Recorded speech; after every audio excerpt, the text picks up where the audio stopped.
Welcome to Headstones and Microphones, where we use AI to step into the past through a researched, first-person simulation of history's most interesting people. I am your host, Calvin. While we've added some creative storytelling, our goal is to inspire your own study of these fascinating lives. Now, let's meet our guest. I am absolutely floored to have a heavyweight icon with us today. For those who may somehow not know who you are, who are you? I'm George Foreman, a two-time heavyweight champion of the world, an Olympic gold medalist, and as many folks know from their kitchens, a man who just wanted to help the world eat a little leaner. A legend in and out of the ring. Let's take it back to the very beginning. When and where were you born? I came into this world on January 10th, 1949, right in Marshall, Texas. And what was your given name at birth? My name has always been George Edward Foreman. Simple and strong. Is there a story behind your birth name? You know, it wasn't so much the name itself, but what I did with it later. I ended up naming all 5 of my sons George Edward Foreman as well. People ask why, and I always tell them, if you're going to be hit as many times as I was by Muhammad Ali, Joe Frazier, and Ken Norton, you want to make sure you don't forget your kids' names. That is classic, George. What was your hometown like growing up?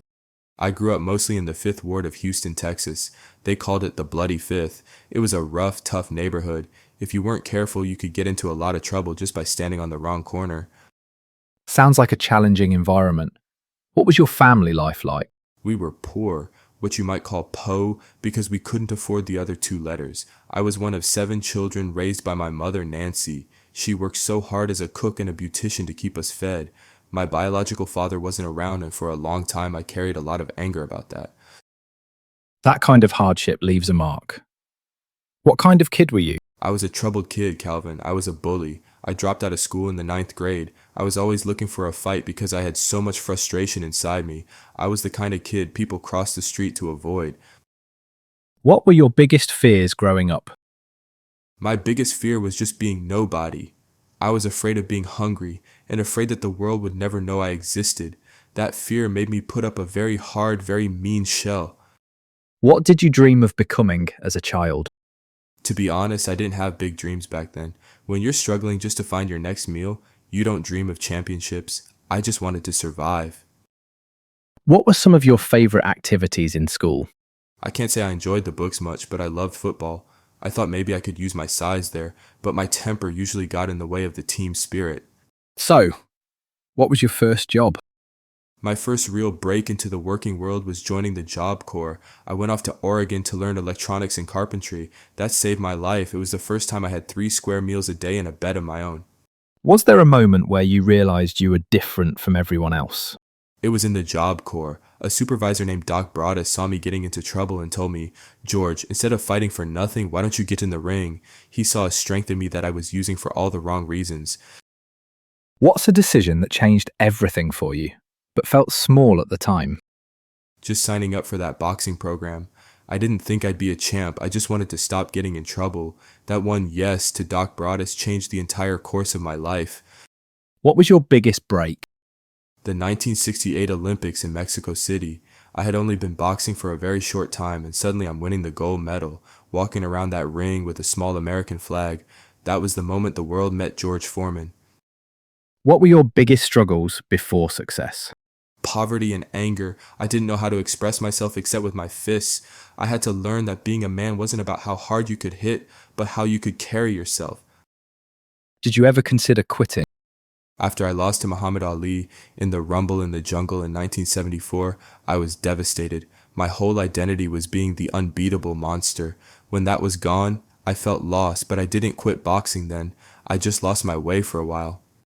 Were there any specific daily habits or routines that you feel are essential to your success? Hard work. When I staged my comeback in my 40s, people laughed, but I would chop wood, pull a Jeep behind me while running, and hit that heavy bag until my hands screamed. There are no shortcuts. What job would you have had if fame never happened? I probably would have been a laborer or a carpenter. I liked working with my hands. What was your life like before fame? It was a search for significance. I was a lost young man looking for a reason to be proud of himself. How did relationships change after success? Early on, it was hard. I was surrounded by yes men. I didn't know who my real friends were. It wasn't until I changed my life and became a preacher that I truly understood what a real relationship was based on. Did fame bring happiness? At first, I thought it did, but I was a very lonely, angry champion. True happiness didn't come until I found my faith and realized that I could use my platform to help kids who were just like I used to be. What was the downside of becoming famous? You lose your privacy and you start to believe your own hype. You think you're bigger than life, and that's a dangerous place for a man to be.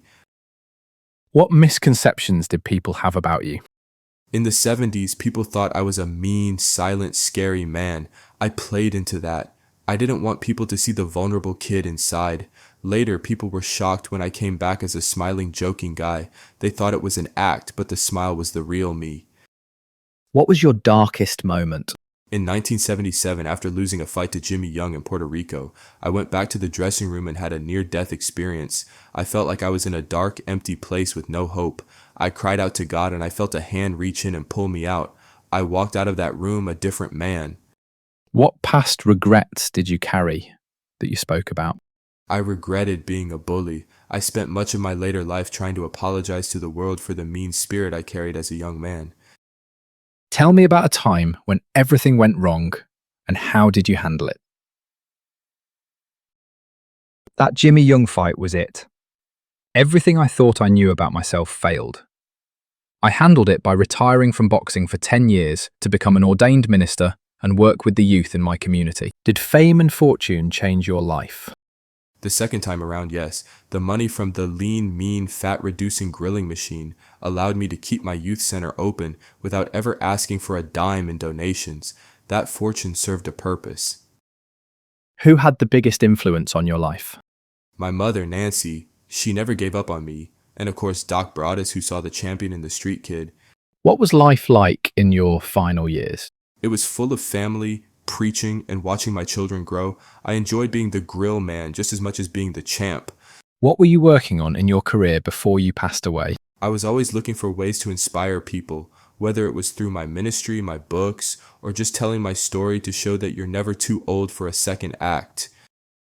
When and where did you pass away? March 21st, 2025 in Houston, Texas. I was 76. What's a random fact about you most people have never heard?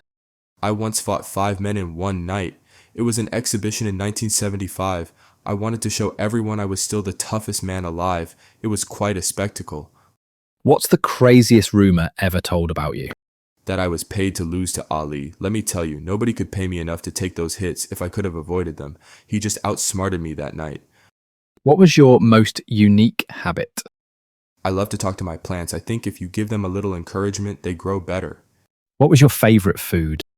A good thick cheeseburger, of course, cooked on a grill that lets the fat drain away. Did you have a favorite restaurant? Any place that served a good steak and had a friendly atmosphere. I loved a good Texas BBQ joint. What was your favorite book? The Bible. It's the book that changed my heart and gave me a new life. Did you have any known rivalries? Muhammad Ali and Joe Frazier. We were the big three. We pushed each other to be the best. Ali and I became the closest of friends later in life. Tell us a story nobody talks about. When I was a kid, I used to hide my shoes before I went to sleep because I was so afraid someone would steal them. Being able to buy shoes for my kids and many other kids later in life was one of my greatest joys. What's your funniest behind-the-scenes moment? When we were filming the commercials for the grill, I had to eat so many burgers to get the right shot. By the end of the day, even I didn't want to see a burger for a week.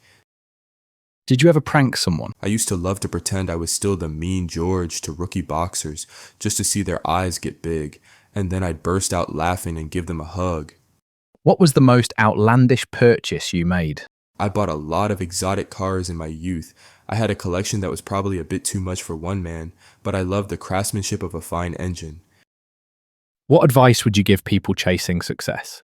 Don't be afraid to fail. I lost the title and stayed away for 10 years, then came back and won it again at 45. Your second act can be even better than your first, and always, always keep a sense of humor. George, this has been incredible. Do you have any closing remarks about the interview or the stories you shared that you would like to share with the listeners before signing off? Just remember that it doesn't matter where you start, it matters where you're going. I started in the bloody fifth and ended up a friend to the world. If I can change, anybody can. Thank you so much for having me, Calvin. It's been a real knockout of a time. What a journey! From the toughest streets of Houston to the heavyweight throne. Then, a 10-year retirement to become a minister. And finally, reclaiming the belt at age 45. George Foreman is the ultimate proof that it's never too late for a comeback. Thank you, George, for sharing your heart and your humour with us. And that wraps up another conversation from Beyond the Grave. Thanks for joining us on the Headstones and Microphones podcast. Remember, legends may die, but their stories never do. Please help spread the word by sharing and following the pod